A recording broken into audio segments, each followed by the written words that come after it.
ఏం చేస్తున్నావు మమ్మీ? పప్పు వండుతున్నా, బచ్చల కూర పప్పు. అన్నం అయిపోయింది, బచ్చల కూర పప్పు వండుతున్నా. ఇప్పుడు తాలింపు పెడితే అయిపోద్ది. తిట్టినవా?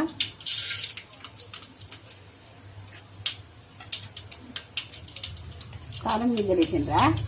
తాలింపు చేస్తున్నా. ఉల్లిపాయలు వేసిన,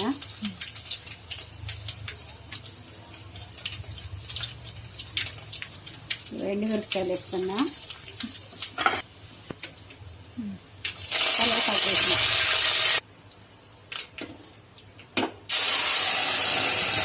వాసన పోకుండా మూత పెట్టినా, మళ్ళీ తీసుకోవాలి.